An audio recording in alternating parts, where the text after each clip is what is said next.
to fossils and stuff, the guy to talk to, you know, was last night at the meeting. Dave Latasky. Okay, I've known him for a while. I never can get that last name pronounced. I'm not too bright. When you tell me something the first time it goes in, and somebody's told me people's names, it gets in there and I can't get it out. So even though I know the correct name now, I still call them the incorrect name.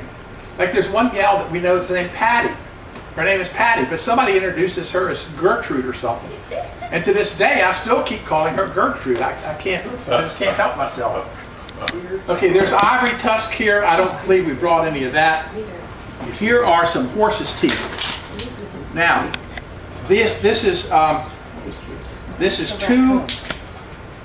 two different species of horse teeth.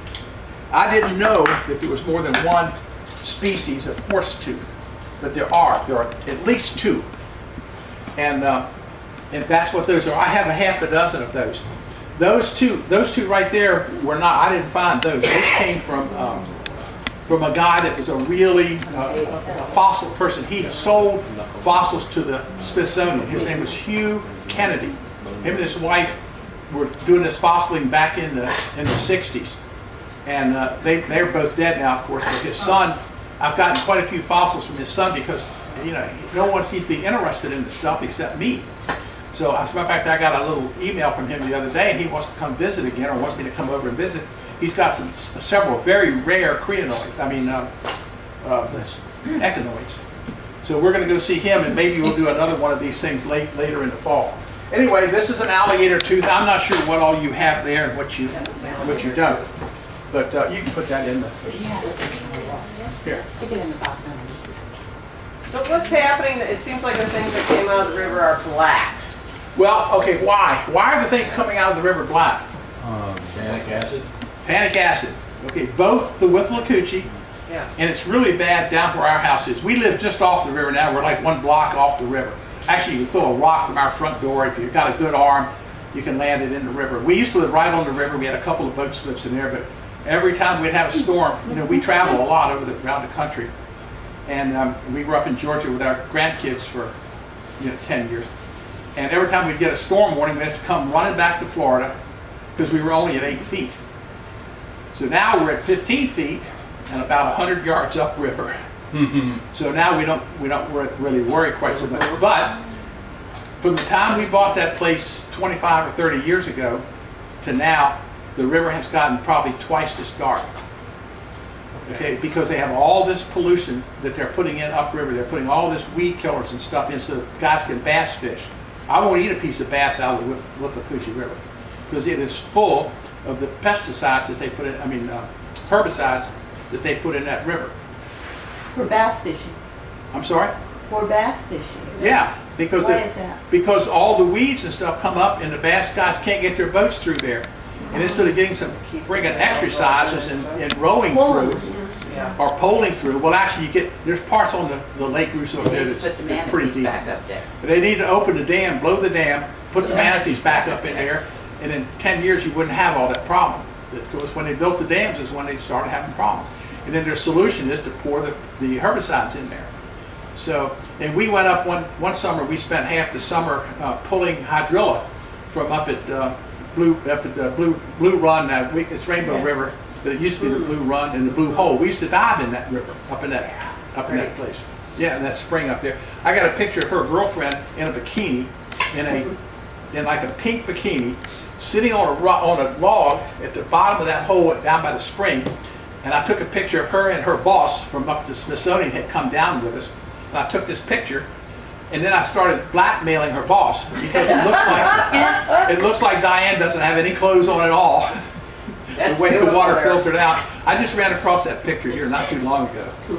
But there's fossils all through that, all up and down that river. There are all kind of fossils. So that's just a few. Anyway, that's where it's from. It's from the Tannic, and the Swanee is the same way.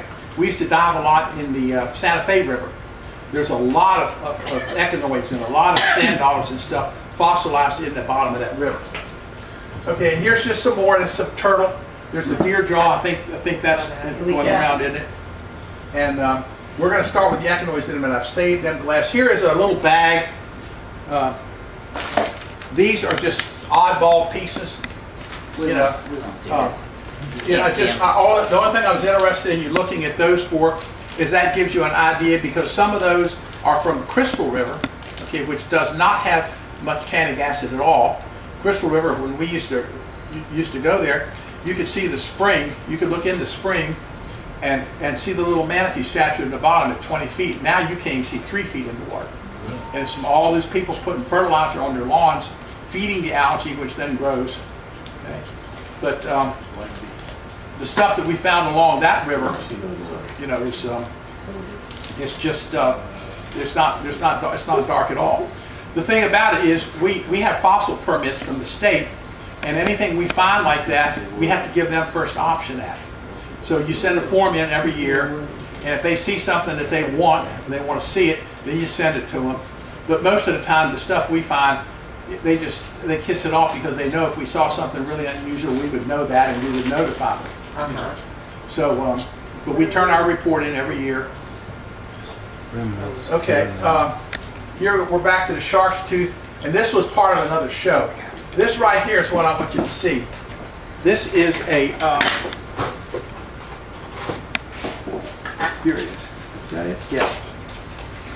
Okay, be careful when you're handling this. See this olive shell? This is an olive shell here.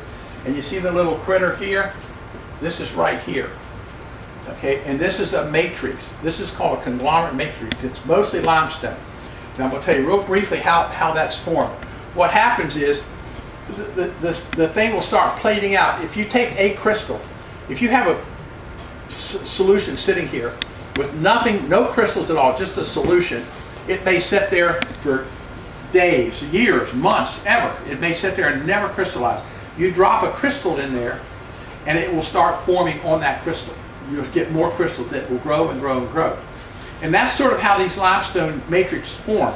The limestone here is a little different than the limestone down the Keys. I had samples, and I don't know what I did with them.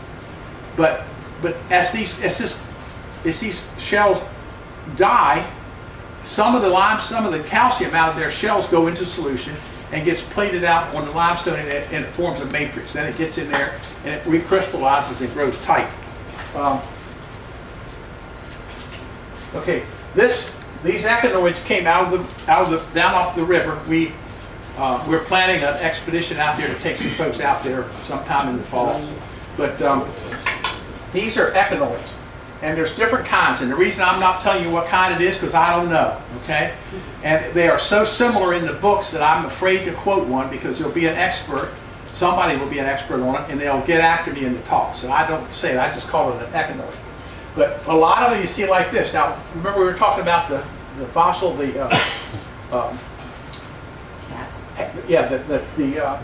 shell, you know, the mole fossil. And when it disappears, this is what you see on the inside. Now, these guys are mole fossils, okay? But this is well defined. So what happened here is the shell stayed in there, it fossilized, and then the shell dissolved or went away for some reason. And then what happened here is the inside of that critter, there's nothing to see. The inside of the critter is just a smooth piece. So what fossilized is just the smooth shell, or just the matrix that you see in there. This has something to fossilize to show you a form. But in these, I very carefully cut one of these apart and dug it out grain by grain by grain to see if there was anything on the inside, and there's not. There's nothing there. It's just a smooth surface. Okay? I sent this around. Does anybody want one? Somebody want one of these? Anybody? They're already going around. Yeah, okay.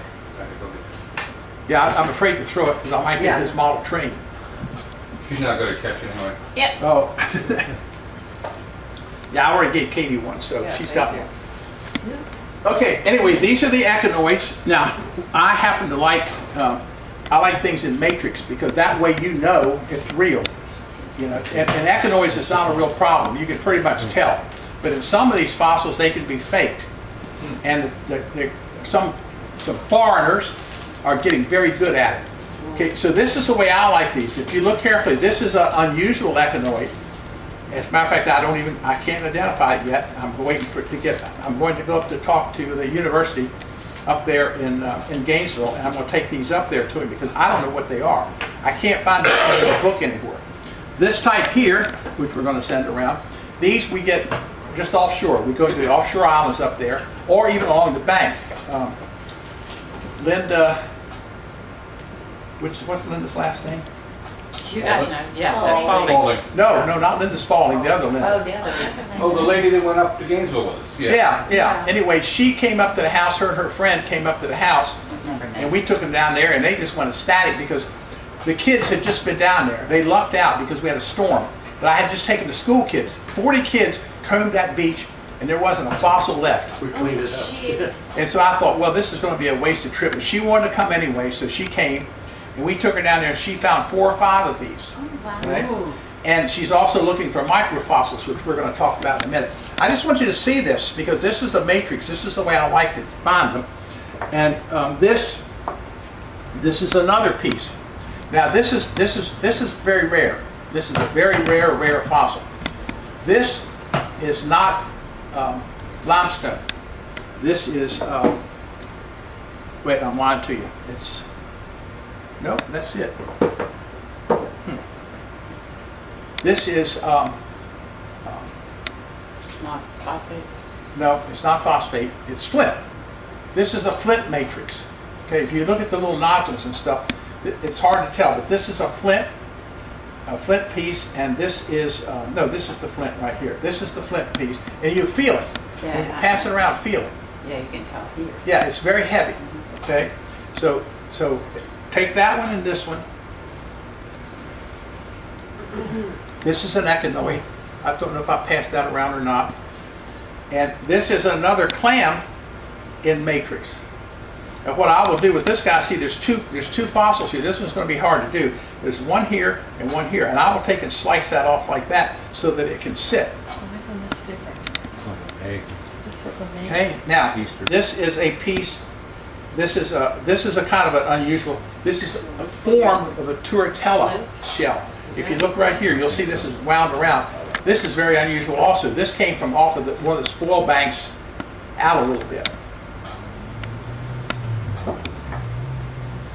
And then what we do is we try to teach the kids a little bit about it. And this is a very unusual matrix here because this has got some limestone and some flint. Now, I can't explain this one. And the people that explained it to me, I don't have any faith in. So I'm not going to tell you. All I can tell you is this side is limestone here, and if you look at this core, this is a flint core down in here. We find some unusual stuff rummaging around up on the barge canal and on the river. Okay, here are some fossils. These are from Morocco. Help yourself. I brought that bag. We have giveaway bags, but I knew there wasn't going to be any kids here today, so I didn't bring my little kid bag. We give these little bags to the kids that have a half a dozen different kinds of rock in there, different kinds of minerals, rocks, different things. And we give them some fossils. So you can have at that. Now, was anybody in here that asked me about the marbles? We were talking about the marbles. Yeah. Okay, here are some samples of the marbles.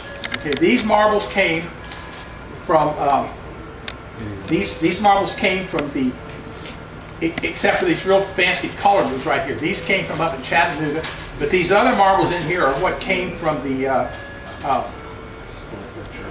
in Atlanta when they were doing the digging for the Olympics in '96.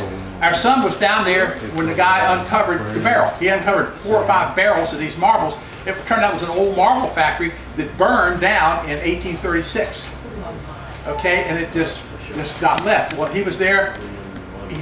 He was worse than me. He's in it, cut his nose and everything. He's a computer cop. He was a computer cop before he was killed. And he went down and got the handful of these because he knew I liked them. He got a bunch of them. And then the guy got to keep them because that was part of the contract. So now if you go all over Georgia, you can buy these because it was like 4 or 5 barrels full. But anyway, look through, whoever asked me about the marbles, there they are. What are they made of? Clay probably. Yeah, they're clay. And they bounce them down these rolling things that makes them round. They bounce them off these walls in this thing, and it gets down, and then they dry them out. And then The reason they don't make those anymore is because they came up with a machine right after the Civil War that made the marbles cheaper and better than they could make it. Now here's the microfossils. Okay, now when you handle this, be real careful outside if you don't mind, because these are fossils that came right out of the beach down in Yankeetown. Okay, this is where we take people to go if they want to try to find microfossils. This is a blow up of the under my microscope. I have a pretty good sized microscope, and this is some of these fossils blown up, and these are what comes along the beach. This is what your limestone and stuff comes out of. Okay, I didn't bring this, and I showed you the conglomerate, and here's the Williston chert. There's your echinoid right there in the chert fossil. And then this is how we get the microfossils. This is the technique. I have my little assistant there sit out in the hot sun because I don't like to be in the hot sun. Your worker. Yeah, my worker bee. I have her out there, and we use these sieves, and these are all, even though they look the same, they have different size grid in them. Yeah, they have different gauge grid. And so what we do is we have this is our backyard here. That's where I sight my rifles in. Anyway, she sifts through it, and we found the different levels is where we find the different fossils. We have a very coarse screen. One of these screens is very coarse right here that picks out the big rock. Sorry, Gary. That picks out the big rock. And then these are different grades, different fines. And as you can see, we sieve it in here, and then she'll pick it up and put it in a second set of sieves. And it works very well. A lot of people have trouble getting them. They tell us that there's no fossils in there. And then she can take it and she'll run it through her little process here. And she's keeping it a secret. She won't tell me the exact process. Okay? So I said, well, okay, then you can just keep doing it out there in the hot Florida sun and summer. But anyway, that's what we do. And she's very good at it, and that's where those fossils came from. Okay, thanks for coming. Hope you enjoyed it. Don't forget to thank the Hernando Historical Society and the Brooksville Museum here for our visit. Thank you.